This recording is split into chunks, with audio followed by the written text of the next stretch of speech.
Hello, and thanks for joining us, everybody. I'm just pointing at screen, so bear with me.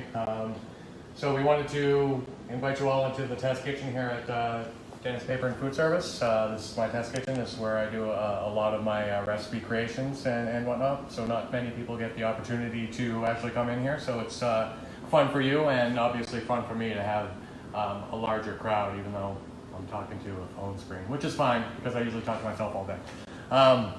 But anyways, another reason is to bring you in here and just share some really easy recipes that you can do in either your restaurants or at home with friends and family. This one in particular is kind of one of those restaurants that's always been dear to me because it's simple, it's refreshing, it signals and points out the beginning of summer for me. So this one is a Panzanella salad. Basically, a Panzanella salad is an Italian bread salad. This one has multiple ingredients, but the core of it, the backbone of the salad, is the bread. And basically, it's derived from the need to use stale bread. So generally speaking, they would just break up pieces of baguettes or ciabatta or anything that was going stale and not really usable, a little bit too toothy. And they would break it up and mix it with oil and vinegar and some onions and, you know, just very plain and basic. So this one is a little bit more involved. So, you know, we'll take you through each step. So we're going to start by making a dressing, and the dressing is it's a balsamic vinegar base. And I'll try and give you the best, well, the closest amount as far as aspect ratio of ingredients I'm using. So let's just call this a cup of balsamic vinegar. I've got some grain mustard, about a tablespoon, and a few cloves of roasted garlic.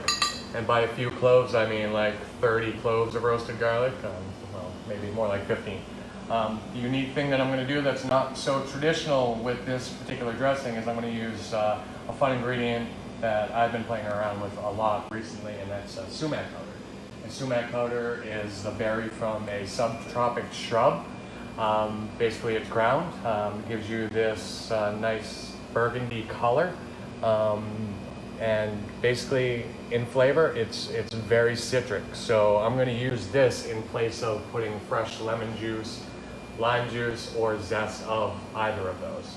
So this is about 2 tablespoons of sumac powder. Okay. So that's the core of the salad. And to this, we're going to add probably, I'd say, about a cup of olive oil. And we're not really looking for a straight up emulsification on this. Kind of a rustic, broken dressing is fine. So I'm just doing this to mix it. I don't have to worry about how slow I'm putting the oil in the vinegar because I'm not really worried about it breaking or separating it.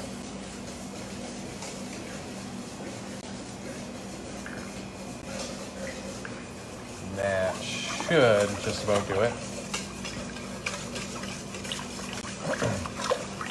Now, one important thing I'm gonna put in here to finish it off is pepper. I'm gonna use cracked black pepper.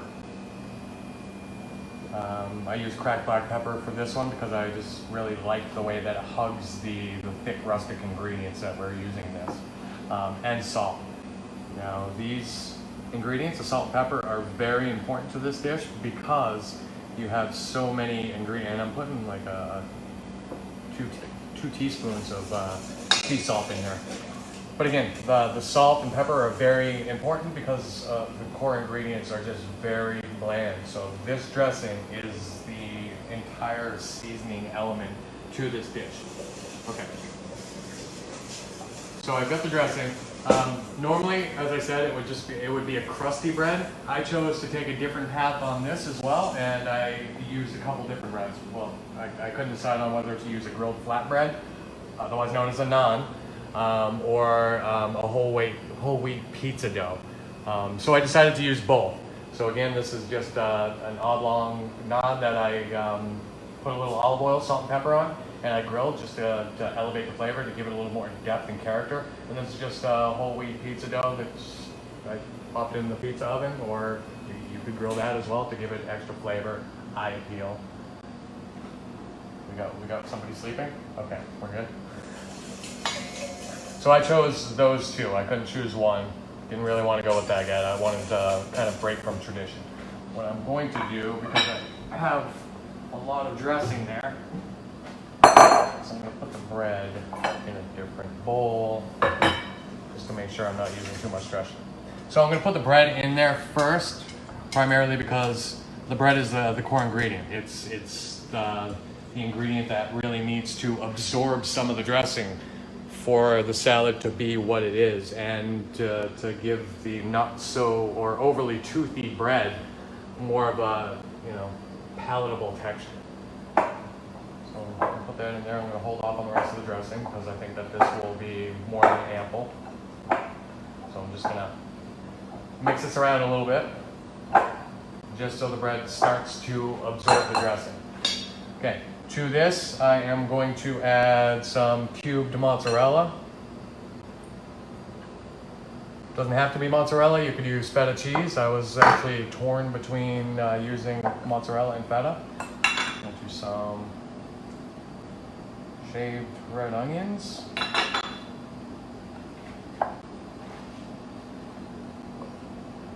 Some fresh cucumbers, and these are seedless cucumbers. And basically what I've done is I've taken the seeds out and cut it in half lengthwise, and then I cut it into what we call in the biz half moon shapes.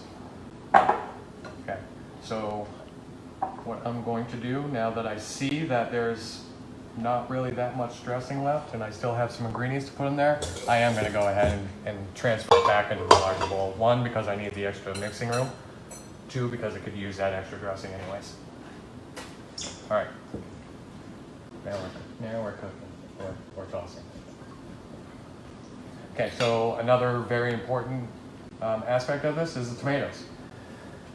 So I had difficulty choosing which tomatoes I was going to use, so I decided to go with 3 different types of tomatoes. So I used some cherry tomato halves, they're mixed color. I used some roasted yellow tomatoes, and then some vine ripe tomatoes, which I've cut into really thin wedges.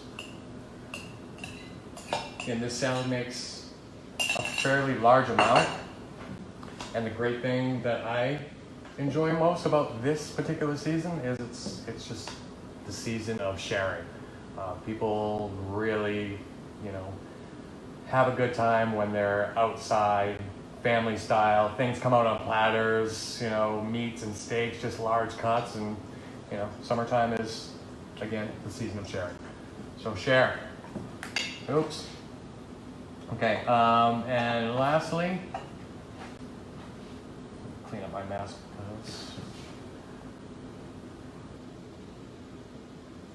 going to see my peripheral vision. Okay, lastly, we're going to do some torn basil. And I'm not going to chiffonade it or anything like that. Again, we're going very rustic on this, so I'm just going to simply tear it. It's kind of fun. So while I'm tearing the basil, I'm going to keep an eye out for some of the nicer leaves, so we can use those as a garnish for the platter. For instance, we've got those, so I'm just going to set up my garnish already.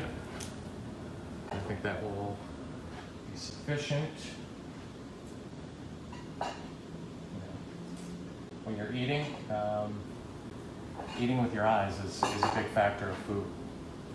When you're at a restaurant or wherever it may be, when the food arrives to you, or when you're plating food, or cooking dinner for your family, when you put down the plate, the first thing you notice is the visual aspect. Is it visually appealing? And clearly this is. Gotta say, from behind the camera, it smells appealing. Okay, so that's enough mixing. So I'm going to put this, and again, I'm going to do this one family style, just because it's the season of sharing. You can plate it individually, and this is a great salad to have on a menu too. I mean, it's a real awesome way to use up stale, crusty bread and use fresh ingredients.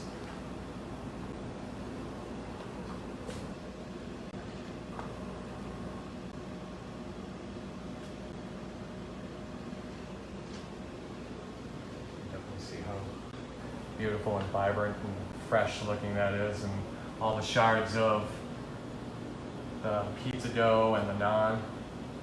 Okay, so we're gonna move this out of the way because I want to fill that in, and we're gonna garnish it with a few fun items. Okay.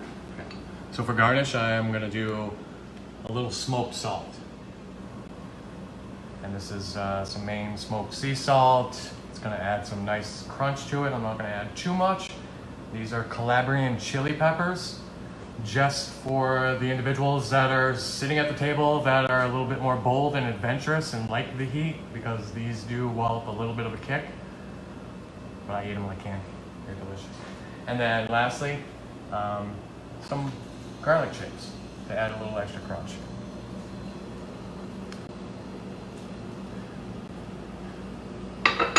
So that pretty much sums up the backbone or the fabric of a Panzanella salad. Again, one of my favorites. You can use this recipe, you can transform it into anything you want. You can use just about any bread, except for I wouldn't suggest using just a plain sliced bread. You know, that's not crusty or baked off or anything like that, because it'll absorb too much and it'll just be like a soggy bread salad. And that's not what you're looking for. But before we cut out, just want to give you some more food for thoughts here. So I reserved some of the dressing that I made earlier, and to really make it summery and fun and more of a meal, you can add proteins to this. In this case, we've got some fresh picked lobster.